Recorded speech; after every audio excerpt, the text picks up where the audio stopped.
Hi friends, welcome to మన Bommarillu. Upcoming రివ్యూలోకి వెళ్ళిపోదాం. Vamsi ACP నైనితో జరిగిందంతా చెప్తారు కదా. శరత్ చంద్రని కలవడానికి గెస్ట్ హౌస్కి వెళ్తే అక్కడ ఆల్రెడీ శరత్ చంద్ర కత్తితో పొడవబడ్డాడని, శరత్ చంద్రకి గాయాలయ్యి ఉన్నాయని అని చెప్పి ఇంకా నిజాన్ని ఏసీపీ నైని ముందు బయట పెట్టేస్తాడు వంశీ. ఏసీపీ నైని ఆలోచనలో పడుతుంది.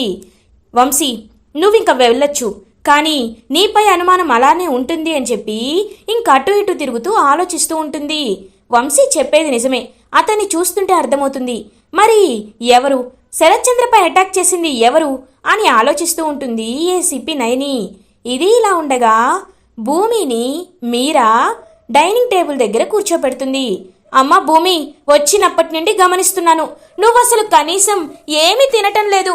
నేను తినిపిస్తానన్నా ఒప్పుకోవటం లేదు. ఇవాళ నువ్వు నా చేత్తో భోజనం చేయాల్సిందే అని అంటుంది మీరా.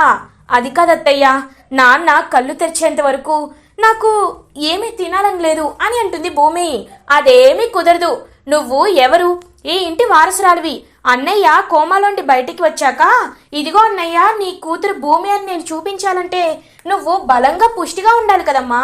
ఇవాళ నువ్వు నా చేత్తో భోజనం తినాల్సిందే అని చెప్పి ఇంకలా ప్లేట్ తీసుకొని వస్తూ ఉంటే కరెక్ట్గా అప్పుడే ప్యారలల్గా శరత్ చంద్ర రూమ్కి మాస్క్ వేసుకొని ఒక వ్యక్తి వస్తాడు.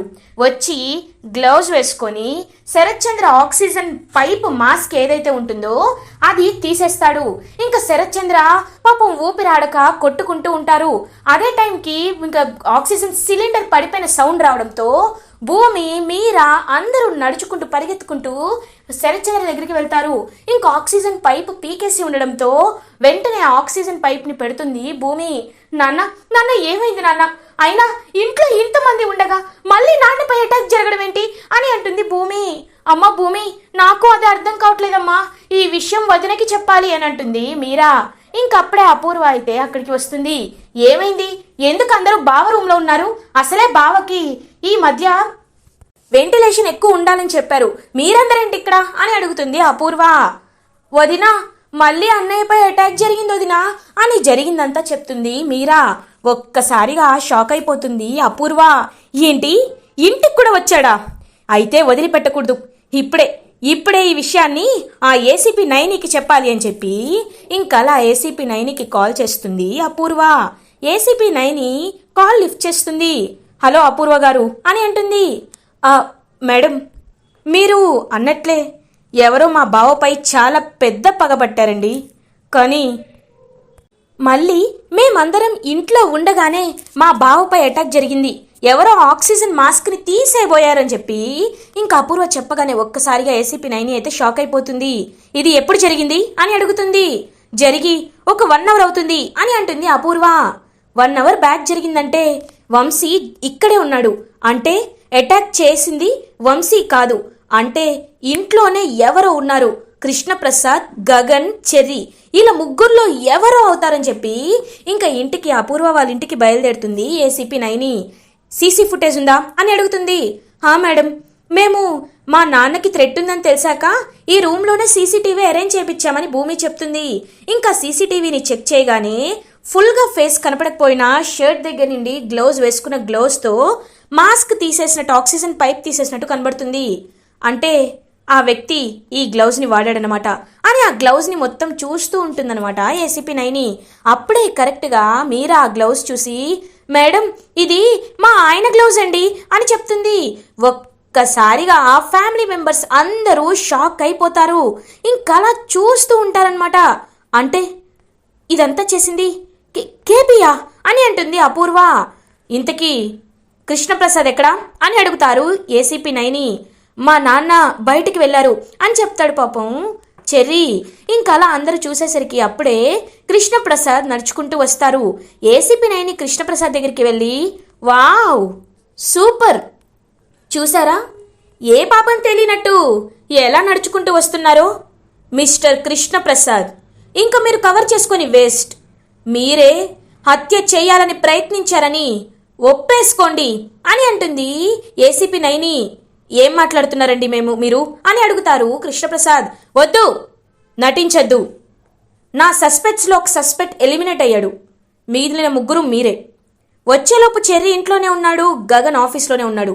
అంటే శరత్ చంద్రపై హత్య చేయాలని ప్రయత్నించింది మీరే. మళ్ళీ ఏమీ తెలియకుండా డౌట్ రాకుండా ఉండాలని వెనకాల నుండి వచ్చి అందరి ముందు కలరింగ్ ఇస్తుంది కూడా మీరే. శరత్ చంద్రని హత్య చేయాలనుకుంది మీరే కదా కృష్ణప్రసాద్ అని అడుగుతుంది ఏసీపీ నైని.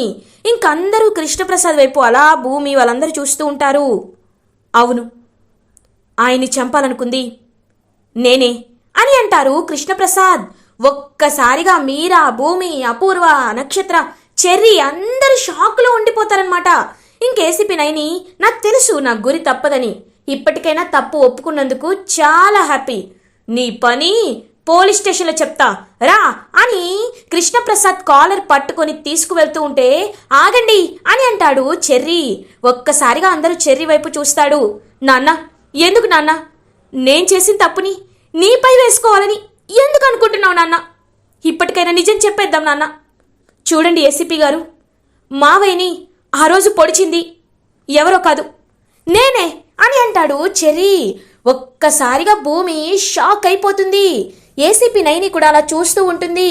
ఇంక వెంటనే అపూర్వ చెర్రీ కాలర్ పట్టుకొని, రేయ్ ఎందుకురా నా బావని చంపాలనుకున్నావు? నీకేం తక్కువ చేశాడురా నా బావ అని చెప్పి ఇంకా చెర్రీని కాలర్ పట్టుకొని గట్టిగా కొడుతూ ఉంటుంది అపూర్వ. మేడం, కొట్టే రైట్ మీకు లేదు, ఎందుకు చేశావో చెప్పు అని అడుగుతుంది ఏసీపీ నైని. ఆ రోజు మావయ్య మా నాన్నని అందరి ముందు చేయి చేసుకున్నాడు. మా నాన్న ఎంత తప్పు చేయలేదని చెప్పినా నమ్మకుండా అపూర్వ అత్తయ్య మాటలు నమ్మి మా నాన్నని అవమానించాడు. అప్పటి నుండే నాకు మావయ్యపై కోపం ఎక్కువైంది. కానీ తర్వాత భూమిని ఇంట్లోండి గెంటేసినప్పుడు ఇంకా పట్టరాని కోపం వచ్చింది. ఎవరూ లేని అమ్మాయిని ఇంటి నుండి గెంటేసినందుకు మా మావయ్య అంటే అసహ్యం వేసింది. భూమి గగనన్నయ్యని ప్రేమిస్తుంది. వాళ్ళిద్దరి ప్రేమ చాలా పవిత్రమైనది. అలాంటి ప్రేమకి శరత్చంద్ర మావయ్య అడ్డుగా నిలుస్తున్నారు. పాపం భూమి మావయ్యని కాదనలేక అన్నయ్య దగ్గరికి వెళ్ళలేకపోతుంది. అన్నయ్య కూడా గట్టిగా అడగలేకపోతున్నాడు.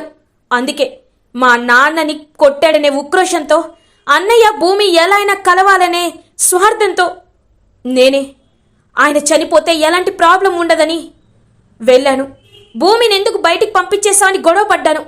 కానీ నాకు తెలియకుండానే నా చేతిలో ఉన్న గాజు పెంకు ఆయన గుండెల్లో గుచ్చుకుంది.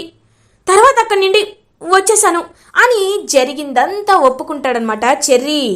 వావ్, సూపర్, త్యాగం చేసిన తమ్ముడు. వావ్, స్టోరీ చాలా బాగుంది. ఏదైనా నువ్వు చంపాలని ప్రయత్నించావు అంతే కదా, మిగిలిందంతా కోర్టులో చూసుకుందుర్రా అని చెప్పి పోలీస్ స్టేషన్కి చెర్రీని అరెస్ట్ చేసి తీసుకువెళ్తుంది ఏసీపీ నైని. ఇంకా పాపం అరెస్ట్ అయి వెళ్ళిపోతున్న చెర్రీ వైపు భూమి జాలిగా చూస్తూ ఉంటుంది. మీరా చెర్రీ చెర్రీ అని వెనకాల వెళ్తూ వెక్కి వెక్కి ఏడుస్తూ ఉంటుంది. ఇంకా కృష్ణప్రసాద్ పాపం ఏమీ చేయలేక అలా ఉండిపోతారు. వెంటనే అపూర్వ చాలా కోపంతో మీరా మెడ పట్టుకొని బయటికి గెంటేస్తుంది. ఛీ, అసలు మీరు మనుషులేనా? నా బావ మీ అందరికీ తిండి పెట్టి ఇన్నేళ్ళు మిమ్మల్ని పెంచి పోషించాడు. కనీసం ఆ కృతజ్ఞత కూడా లేకుండా మా బావని చంపాలనుకుంటారా? పొండి, బయటికి పొండి అని గట్టిగా అరుస్తుంది అపూర్వ. ఆగపూర్వ అని అంటుంది భూమి. ఒక్కసారిగా భూమి అపూర్వ వైపు చూసి ఇంకా షాక్ అయిపోతారు. వెళ్ళమని చెప్పడానికి నువ్వెవరు అపూర్వ అని అంటుంది భూమి. భూమిని చూస్తూ అపూర్వ, హేయ్ నువ్వెవరు అని అంటుంది. నేను ఈ ఇంటి వారసురాల్ని, తను నా మేనత్త, ఆయన మా మేనమామ. అయినా చెర్రీ తప్పు చేసినందుకు, చెర్రీ తెలిసి తెలియక చేసిన ఈ పనికి కుటుంబాన్నంతా శిక్షించమని నీకు ఎవరు చెప్పారా పూర్వ? నువ్వు చెప్పడం కాదు, నేను చెప్తున్నాను. అత్తయ్య మావయ్య ఇక్కడే ఉంటారు. చెర్రీని కూడా బెయిల్ పై నేను బయటికి తీసుకొస్తాను. చెర్రీ మంచివాడు, స్వార్థం లేనివాడు, కల్మషం లేనివాడు. అలాంటి చెర్రీ తెలిసి తెలియక చేసిన తప్పు వల్ల అతన్ని జీవితాంతం శిక్షించడం కరెక్ట్ కాదు. కాబట్టి వాళ్ళని మళ్ళీ బయటికి వెళ్ళిపోయే హక్కు కానీ అధికారం కానీ నీకు లేదా పూర్వ. ఎందుకంటే ఇది నా ఇల్లు, ఇది నా ఆస్తి, ఇది మా అమ్మ శోభాచంద్ర ఇచ్చిన ఆస్తి. ఇంకా గట్టిగా మాట్లాడితే నీకు మా నాన్న బావ అవ్వక ముందు నాకు కన్న తండ్రి. మా నాన్న కోసం నాకే ఎక్కువ హక్కులుంటాయి. కాబట్టి వాళ్ళని వెళ్ళమనే హక్కు నీకు లేదా పూర్వ. అత్తయ్య మావయ్య, నేను చెప్తున్నాను, మీరు ఇక్కడే ఉండండి. అని ఇంకా భూమి అయితే పాపం హుటాహుటిన పోలీస్ స్టేషన్కి బయలుదేరుతుంది. ఇది ఇలా ఉండగా గగన్ కూడా చెర్రీ అరెస్ట్ అయ్యాడని తెలుసుకొని అదే టైంకి పోలీస్ స్టేషన్కి వస్తాడు. ఇంకా భూమి కూడా పోలీస్ స్టేషన్కి వస్తుంది. రే చెర్రీ, అయినా మీ మావయ్యని నువ్వు చంపాలనుకోవడమేంట్రా, తప్పు చేసావురా చెర్రీ అని అంటారు. అన్నయ్య, ఆవేశంలో ఆపుకోలేక గట్టిగా తోసేశానన్నయ్య, కానీ ఇలా జరుగుతుందని నేను కల్లో కూడా అనుకోలేదన్నయ్య, కానీ నువ్వు భూమి కలవాలనే ఇదంతా చేశానన్నయ్య అని అంటాడు చెర్రీ. చూడు చెర్రీ, నీ వెనకాల మంచి ఉద్దేశమే ఉండొచ్చు, కానీ దాని ఖరీదు ఒక ప్రాణం. ఆ రోజు భూమి అతన్ని చూసి కాపాడింది కాబట్టి సరిపోయింది, లేకపోతే ఆయన ప్రాణాలు పోతే మనం రెస్పాన్సిబిలిటీ తీసుకుంటామా? ఒక మనిషిపై మనకి ఎంతైనా కోపం ఉండొచ్చు, చంపాలన్నంత పగ ఉండొచ్చు, కానీ చంపకూడదు. అది విధిగా వదిలేయాలి, మన పని మనం చేసుకోవాలి. అంతేకాని ఇంకెప్పుడు కోపంతో ఆవేశంతో ఎవరి వైపు వెళ్ళొద్దు, ఎవరిని చంపుతాను అనొద్దు, సరేనా అని అంటారు గగన్. ఇంకా పాపం గగన్ వైపు అలా అభిమానంగా చూస్తూ ఉంటాడు చెర్రీ. ఇంకా భూమి అదంతా వింటూ పాపం చెర్రీ వైపు చూస్తూ ఉంటుంది. చెర్రీ, నువ్వేమి కంగారు పడదు చెర్రీ, ఈ కేసుని నేను వాపస్ తీసుకుంటాను. నువ్వు మంచివాడివి, నువ్వు ఎలాంటి తప్పు చేయవని నాకు తెలుసు చెర్రీ అని అంటుంది భూమి. హేయ్, నువ్వెందుకు ఇక్కడికి వచ్చావు అని అడుగుతారు గగన్. మీరెందుకు ఇక్కడికి వచ్చారు? చెర్రీ గారి గురించే కదా, నేను కూడా చెర్రీ గారి గురించే వచ్చాను అని అంటుంది భూమి. వాట్ ఎవర్, నేను లాయర్తో మాట్లాడతాను చెర్రీ, నువ్వు ధైర్యంగా ఉండు అని గగన్ వెళ్ళిపోతుంటే గగన్ వెనకాలే భూమి కూడా పరిగెడుతుంది. ఏమండి, ఆగండి, నేను కూడా వస్తాను అని అంటుంది. ఎక్కడికి? ఎక్కడికి? నువ్వేమీ రావాల్సిన అవసరం లేదు. అయినా ఇప్పుడు చెర్రీపై నీకేంటంత అభిమానం అని అడుగుతారు. ఉందండి, అభిమానం ఉంది. ఎందుకంటే నాకు ఈ ఊరు వచ్చిన కొత్తలో ఎవ్వరూ తెలియనప్పుడు నా ప్రాణమైన మిమ్మల్ని, మీ ఇంటిని పరిచయం చేసిన వ్యక్తే చెర్రీ.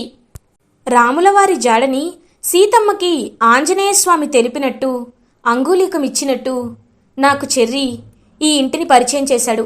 అలాంటి చెర్రీని నేను ఎలా కష్టాల్లో ఉన్నప్పుడు వదిలేస్తాను? చెర్రీపై నాకు చాలా అభిమానం ఉంది అని అంటుంది భూమి.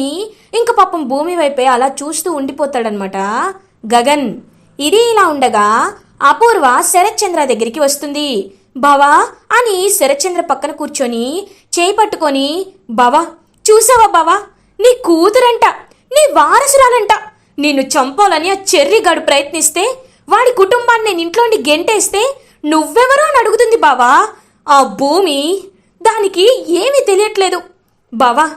నువ్వు కోమాలో ఉన్నావు కాబట్టి నీకేమీ అర్థం కాకపోవచ్చు, కానీ ఆ భూమి ఇలానే ఊరుకుంటూ ఉంటే నీకు వాళ్ళు రేపు ఎవరైనా చంపేస్తారు బావా. నువ్వు లేకపోతే నేను ఉండలేను బావా. అందుకే ఆ భూమిని చంపేయాలనుకుంటున్నాను.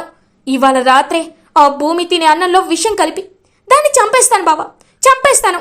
నీకు ఈ విషయం ఎందుకు చెప్తున్నానంటే, నేను నీ ముందు దోషిగా నిలబడకూడదు బావా, నిలబడకూడదు అని ఇంకలా వెళ్ళిపోబోతూ ఉంటే ఒక్కసారిగా ఆగిపోతుంది అపూర్వ.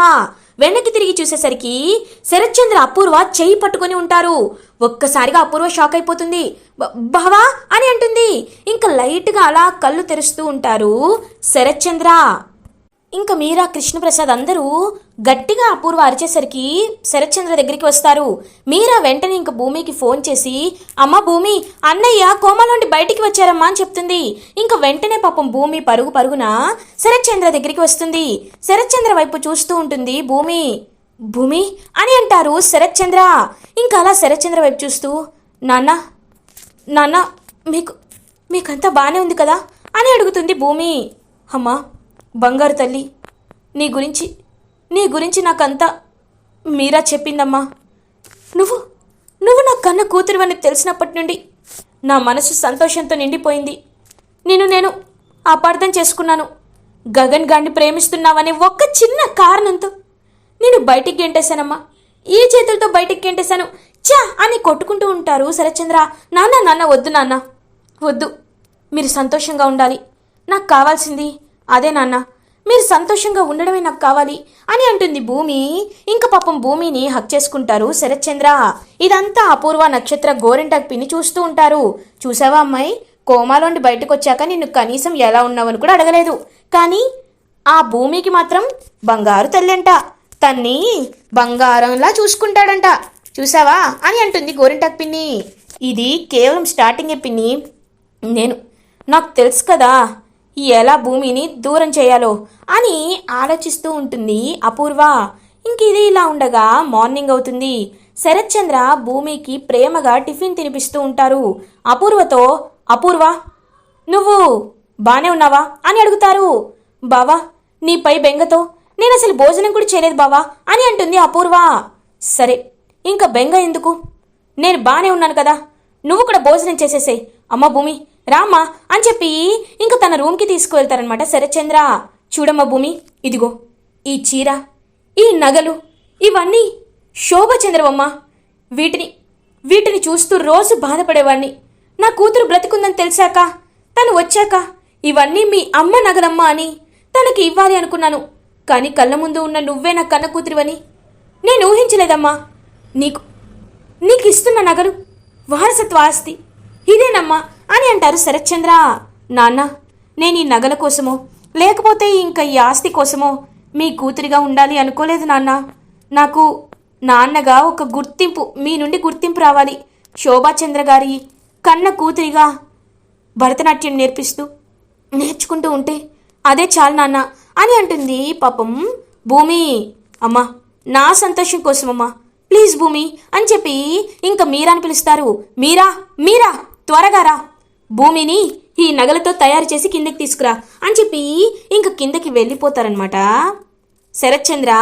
ఇంక మీరా శోభాచంద్ర నగలు చీరని భూమికి కట్టి అలా కిందకి తీసుకువస్తుంది. ఇంకా అలా శరత్చంద్ర భూమి వైపు చూస్తూ చాలా అంటే చాలా హ్యాపీగా ఫీల్ అవుతారు. ఇదంతా చూస్తూ అపూర్వ, భూమి ఇప్పుడు నీ టైం నడుస్తుందే, తర్వాత నా టైం నడుస్తుంది అని ఇంకా కోపంగా భూమి వైపు చూస్తూ ఉంటుంది అపూర్వ. ఇది ఇలా ఉండగా గగన్ శారద దగ్గరికి వస్తారు. అమ్మా నీతో కొంచెం మాట్లాడాలి అని అంటారు గగన్. ఏం నాన్న అని అడుగుతుంది శారద. రేపు నా న్యూ ప్రాజెక్ట్ శంకుస్థాపన ఉంది కాబట్టి ఫ్యామిలీతో సహా మనం అక్కడ ఉంటే బాగుంటుంది అని పంతులు గారు సజెస్ట్ చేశారు. కాబట్టి నీతోనే భూమి పూజ చేయించాలనుకున్నానమ్మా అని అంటారు గగన్. నాన్న ఇంతకీ నీ న్యూ ప్రాజెక్ట్ పేరేంటి అని అడుగుతారు శారద. భూమి కన్స్ట్రక్షన్స్ అని చెప్పి ఆగిపోతారు గగన్. ఇంకా పూర్ణిమ అండ్ శారద ఇద్దరు ఒకరి మొహం ఒకరు చూసుకుంటూ, చూసావా నీ మనసులో భూమి చెరిగిపోయింది అంటున్నావు, కానీ నీ ప్రాజెక్ట్స్ రూపంలో భావితరాలకు కూడా ఎంతో మంచి సర్వీసెస్ అందిస్తూ భూమి ఎప్పటికీ నీతోనే ఉంటుంది. రే గగన్, ఎందుకురా పంతాలు, భూమి ప్రేమని అర్థం చేసుకోవచ్చు కదా నాన్న అని అంటారు శారద. లేదమ్మా, నేను ఆ శరత్చంద్ర కూతుర్ని ఎప్పటికీ పెళ్లి చేసుకోలేనని నీకు తెలుసు కదా అని అంటారు గగన్. చూడు గగన్, ఎప్పుడైనా మార్పు అనేది అవసరం. అందరూ ఒకేలా ఉండరు, ఎప్పటికీ ఒకేలా ఉండరు.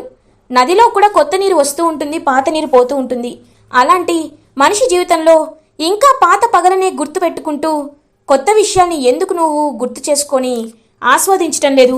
శరత్చంద్ర మనకు అన్యాయం చేశారు అంటున్నావు, కానీ తన కూతురిగా వచ్చిన భూమి మన ఇంట్లో సంతోషాన్ని నింపింది, కొత్త వెలుగుని నింపింది. ఈ విషయాన్ని నువ్వు ఎందుకు ఆలోచించలేకపోతున్నావు?